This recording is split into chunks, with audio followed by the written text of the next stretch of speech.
ঢাকার রাস্তাগুলোতে যত্রতত্র ময়লার স্তূপ পরিবেশ দূষণের পাশাপাশি নগরবাসীর জীবনযাত্রাকে করছে দুর্বিষহ। কেন এই পরিস্থিতি আর কিভাবে ক্ষতিগ্রস্ত হচ্ছে নগরবাসী, বিস্তারিত জানাচ্ছেন গোলাম মর্তুজা। দেশটা আমাদের, দায়িত্বটাও আমাদের।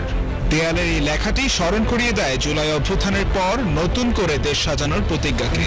বিভিন্ন খাতে পরিবর্তন আসলেও আমাদের অভ্যাসগুলো কতটুকু পরিবর্তন হয়েছে?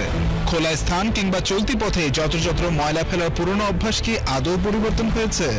ব্যস্ত রাজধানীর প্রধান সড়কের পাশাপাশি এলাকার অলিগলিতেও পড়ে থাকতে দেখা যাচ্ছে আবর্জনা। বিভিন্ন সময় সিটি কর্পোরেশনের পক্ষ থেকে ডাস্টবিন তৈরি করা হলেও সঠিক ব্যবস্থাপনার অভাবে তা এখন নিশ্চিহ্ন। এর সাথে যোগ হয়েছে নাগরিকদের উদাসীনতা।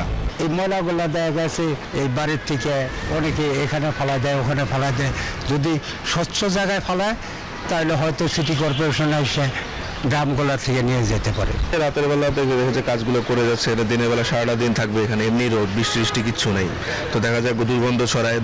এখানে অনেক রোগী থাকে, অনেক মানুষ। এমনিতে বাংলাদেশের ওয়েদার খুবই দূষিত। দেখা যাচ্ছে এরকম গন্ধ হচ্ছে, শুকায় যাবে, শুকালে আরো গন্ধ বাড়ে। ক্রেতাদের উদাসীনতার কথা স্বীকার করলেন এই দোকানি। অনেক কাস্টমার অসচেতন, যেমন খাইছে তার মন মতো ফেলা, ডাস্টবিন আছে পাশে, সে ডাস্টবিনে ফেলে না, জিনিসটা দেখা যাচ্ছে ব্যাকিয়ালি ভাবে রাস্তায় ফেলে দিল। এটা আসলে খারাপ, কিন্তু আমরা যতটুকু পারি বলার কাস্টমার যে ডাস্টবিন ব্যবহার করেন, ঠিক আছে, ডাস্টবিন আছে, ডাস্টবিন ব্যবহার করেন। এই ময়লাটা মূলত আমাদের সিটি কর্পোরেশনের লোক আসে, ওনারা নিয়ে যায়। রাজধানী ঘুরে দেখা গিয়েছে সড়কের ড্রেনগুলোর মুখ আবর্জনার কারণে বদ্ধ হয়ে আছে। পরিচ্ছন্ন কর্মীরা বলছেন, বাড়িঘরের আবর্জনা সড়ক পর্যন্ত না আনতে গৃহকর্মী ও বাড়ির দারোয়ানদেরকেও সচেতন করা প্রয়োজন। রাস্তায় ময়লা হালা অনেকে হালাই দেয় বুয়ারা, আমরা এই যে উঠাই নেই, আমরা মহাজন আবার চিল্লা না উঠাই নেই। নিজস্ব জায়গায় ময়লাটা হালাইলে ভালো, রাস্তাঘাটে না হালায়।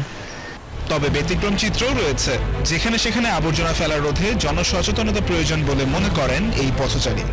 এই দুর্গন্ধের কারণে অনেকে তো আমরা বিভিন্ন রোগে আক্রান্ত হচ্ছি। সাধারণ মানুষ রাস্তা দিয়ে চলাফেরা করতেই হবে, সেক্ষেত্রে আমরা যদি এটা রাস্তায় না ফেলে রেখে কোনো ডাস্টবিনে ফেলে রাখি এবং সেটা ঢেকে রাখি, আমাদের সবার জন্য খুবই উপকার হবে এবং জনসচেতনতা বাড়বে যদি আমরা নিজেরা সচেতন হই। উন্মুক্ত স্থানে আবর্জনা ফেলায় দূষণ বাড়ছে রাজধানীতে, ঝুঁকিতে পড়ছে নগরবাসীর স্বাস্থ্য। প্রতিদিনই বাড়ছে শ্বাসজনিত রোগের রোগী। এয়ার ইন্ডেক্স তো দিন দিন খারাপ হচ্ছে। অবশ্যই আমাদের এটা কলকারখানার যে ধোঁয়া বলেন অথবা গাড়ির ধোঁয়া, সেগুলো যেমন কিছু ফ্যাক্টর আছে, কিন্তু এর সাথে সাথে আমার মনে হয় যে ডাস্টবিন যেগুলো, বিশেষত যেগুলো ঢাকনা ছাড়া কোনো কভার থাকে না, আনকভার ডাস্টবিন, এগুলোতে অনেক pathogen, respiratory pathogen and air pollutant substance যেগুলো, সেগুলো অনেক বেশি থাকে। রেসপিরেটরি কিছু ডিজিজ, অ্যাজমা, সিওপিডি অ্যান্ড বিভিন্ন ভাইরাল ব্যাকটেরিয়াল যে ডিজিজগুলো, এগুলোর টেন্ডেন্সি অনেক বাড়ছে।